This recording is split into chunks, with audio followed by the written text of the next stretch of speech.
हबप उद्धव महाराज मंडलिक, आचार्य Tushar Bhosale, doctor Ramakrishnadas Maharaj, हबप Sanjay नाना धोंडगे, श्री दीपक कपूर, श्री संजय बेलसरे, त्याचप्रमाणे आपले विभागीय आयुक्त श्री गेडाम, श्री शेखर सिंग, मंचावरील सर्व मान्यवर आणि या ठिकाणी मोठ्या अहिल्यादेवी होळकर यांच्या चरणी नतमस्तक होतो। आजच्या या कार्यक्रमामध्ये मंचावर आपल्याला आशीर्वाद देण्याकरता उपस्थित असलेले परमपूजनीय गुरुमाऊली आप्पासाहेब मोरे माऊली, श्रीमंत युवराज महाराज यशवंतराव होळकर बहादूर, इंदोर संस्थान, श्री रवींद्र चव्हाण जी, ज्यांनी यात्रेची संकल्पना या ठिकाणी मांडली आणि यात्रा संपन्न करतायत असे जलसंपदा मंत्री राधाकृष्ण विखे पाटील जी, गिरीश महाजन जी, छगन भुजबळ जी, हिरामण खोसकर जी, सीमाताई हिरे, देवयानीताई फरांदे, डॉक्टर राहुल अहेर, दिलीप काका बनकर, गोपीचंदजी पडळकर, सदाभाऊ खोत, हिमगौरी आडके, विलास शिंदे, हबप उद्धव महाराज मंडलिक, आचार्य तुषार भोसले, डॉक्टर रामकृष्णदास महाराज, हबप संजय नाना धोंडगे, श्री दीपक कपूर, श्री संजय बेलसरे, त्याचप्रमाणे आपले विभागीय आयुक्त श्री गेडाम, श्री शेखर सिंग, मंचावरील सर्व मान्यवर आणि या ठिकाणी मोठ्या संख्येने उपस्थित असलेल्या सर्व माता भगिनी आणि बंधूंनो, आज खरोखर ही अत्यंत आनंदाची गोष्ट आहे की पुण्यश्लोक अहिल्यादेवी होळकर यांच्या त्रिशताब्दी निमित्त महाराष्ट्र शासनाच्या जलसंपदा विभागाने एक अतिशय महत्त्वाची यात्रा गोदा ते नर्मदा या यात्रेचं आयोजन केलं आणि आज त्र्यंबकेश्वर मध्ये गोदेचं पूजन करून, आई गोदावरीला नमन करून आणि त्र्यंबकेश्वरचे राजा त्र्यंबकेश्वर महादेव यांना नतमस्तक होऊन इथनं या यात्रेची सुरुवात होतीये। आणि दुसरीकडे पुण्यश्लोक अहिल्यादेवींच्या गावामध्ये चौंडीमध्ये त्या ठिकाणी यात्रेची दुसरी जी काही तुकडी आहे त्यांनी त्या ठिकाणी सुरुवात केली आहे आणि आता ही यात्रा पुढे माहेश्वर पर्यंत वेगवेगळ्या भागातनं जाणार आहे। खरं म्हणजे आपले माननीय मोदीजी हे नेहमी सांगतात, विरासत भी और विकास भी, वारशाचं संवर्धन आणि विकास या दोन्ही गोष्टी करणं हे गरजेचं आहे।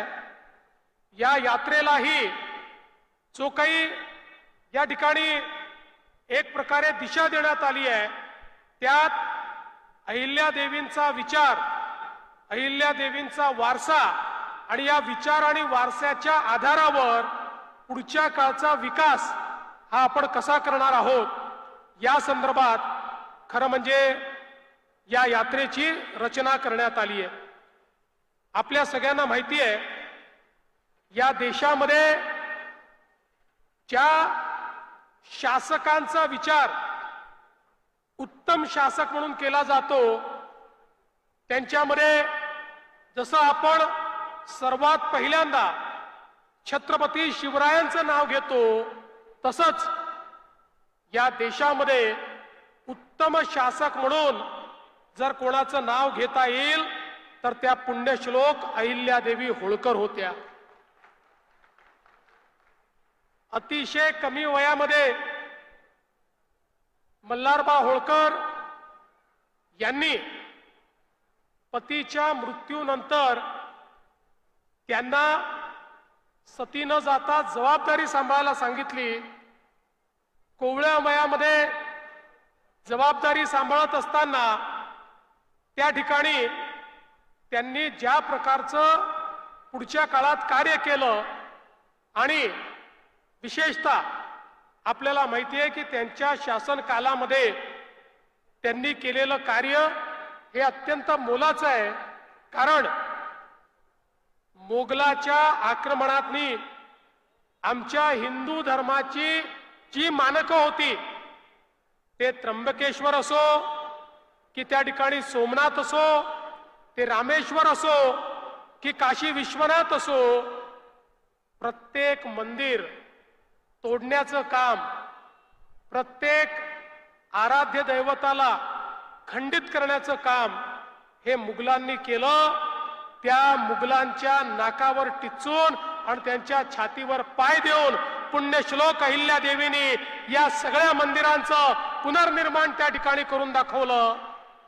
आणि एवढंच नाही तर मंदिर असतील, घाट असतील, बारव असतील, या सगळ्याचा निर्माण करताना त्याच्या मागे आध्यात्मिक भाव तर होताच, पण मगाशी जसं युवराजांनी सांगितलं की या ठिकाणी जलसंधारण कुठल्याही भागात दुष्काळ पडू नये या दृष्टीनं त्यांनी केलेलं कार्य, आजही त्यांनी तयार केलेले बारव हे अतिशय उत्तम आणि सुस्थितीत आहे आणि त्याचं संवर्धन करण्याचा निर्णय हा महाराष्ट्र सरकारने घेतलेला आहे। आपल्या नाशिक जिल्ह्यातही त्यांनी तयार केलेल्या विहिरी, बारव हे आपल्याला पाहायला मिळतात, तलाव आपल्याला पाहायला मिळतात। जलसंधारणाच्या क्षेत्रामध्ये पुण्यश्लोक अहिल्यादेवींनी केलेलं कार्य हे अत्यंत महत्त्वपूर्ण आहे। माहेश्वरला नर्मदा नदी प्रदूषित होऊ नये म्हणून नर्मदेचं एक धारा वेगळी काढली आणि सगळ्या नागरिकांना सांगितलं ही तुमच्याकरता धारा आहे, तुम्हाला नित्यकर्म किंवा इतर गोष्टींकरता जे पाणी वापरावं लागतं ते या धारेतनं तुम्ही वापरायचं, मुख्य धारेमध्ये कुठलंही प्रदूषण करू नये अशा पद्धतीचा आदेश हा पुण्यश्लोक अहिल्या मातांनी काढला। आणि म्हणूनच आपल्या नद्यांचं महत्व, गंगा गोदावरीचं महत्व, यमुनेचं नर्मदेचं महत्व जाणणाऱ्या पुण्यश्लोक अहिल्यादेवी होत्या।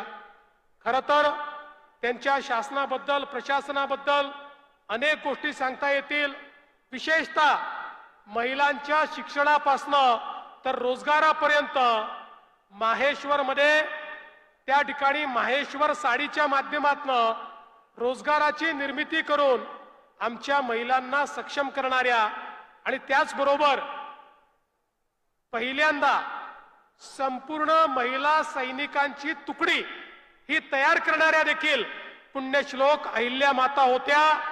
आमच्या गरीब वनवासी आदिवासींना मुख्य धारेमध्ये आणणाऱ्या देखील पुण्यश्लोक अहिल्यादेवी होत्या आणि खऱ्या अर्थानं अतिशय उत्तम अशी कायदा आणि सुव्यवस्था कशा प्रकारे राखता येईल याचं उदाहरणही त्यांच्याच माध्यमातून आम्हाला मिळत होतं।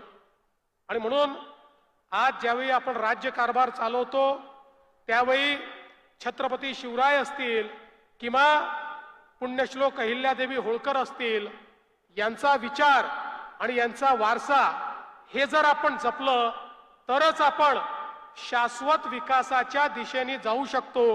आणि म्हणूनच मी राधाकृष्ण विखे पाटील साहेबांचं मनापासून अभिनंदन करेन की त्यांनी गोदा ते नर्मदा ही यात्रा या ठिकाणी काढली। आपल्या विचारांमध्ये नदीचं महत्व अनन्यसाधारण आहे। नदीला देवी मानलाय, नदीला आई मानलाय। आपल्याला माहिती आहे ऋग्वेदामध्ये नदी स्तुती सूक्त आहे, ज्या सूक्तामध्ये आमचे ऋषीमुनी हे नदीशी चर्चा करतायत, नदीशी बोलतायत आणि त्यातनं नदीचं पावित्र्य काय आहे, नदीचं महात्म्य काय आहे, आईप्रमाणे नदी आम्हाला कसं जीवन देते, ईश्वराप्रमाणे नदी कसं आमचं पालन पोषण करते, या सहित आपल्या देशातल्या प्रमुख नद्या, त्यांची भौगोलिक परिस्थिती, या सगळ्या गोष्टी आपल्याला नदी स्तुती सूक्तामध्ये त्या ठिकाणी पाहायला मिळतात आणि आपल्या संपूर्ण वेद संस्कृतीमध्ये नदीला अनन्यसाधारण महत्त्व दिलेलं आहे।